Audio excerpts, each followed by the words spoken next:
So what I've showed you up until this point is how to fight a minus robot with a plus robot and a plus robot with a minus robot, and kind of just doing all of these steps. Now, as you get better and better and better with these things, you can actually skip some of these steps, or I like to call them punch, kick, body slam, and uppercut. And the punch move is basically, I'm going to take a plus robot, and I'm going to basically just move him to the other side of the equal sign. But when he moves to the other side of the equal sign, what happens is he turns into a minus robot. Here's an example using the punches and kicks method. I have an x plus 3 is equal to 12. I'm going to take that plus 3 and I'm going to move him over to the other side of the equal sign. And what's going to happen is he's going to turn from a plus 3, and as soon as he crosses that equal sign, he's going to turn into a minus 3.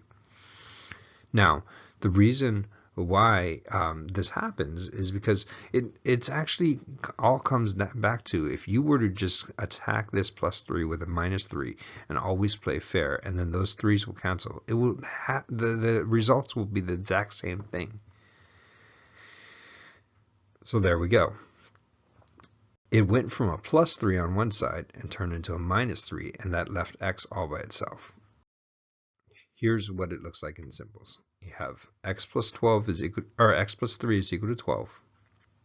We're going to move that plus 3 over to the right hand side, turning it into a minus 3. There we go. X plus 12, or x is equal to 12 minus 3. The reason why we don't have that plus 3 on the left hand side is because we moved it. 12 minus 3 is equal to 9. And we think the answer is 9. Going back to check our work, the original problem says x plus 3 is equal to 12. We want to let x is equal to 9.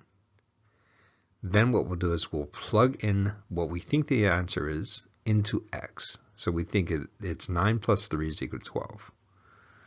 And 9 plus 3 is actually 12. So on the left hand side we have 12, and on the right hand side we have 12. This is a good thing because that means we did the problem correctly.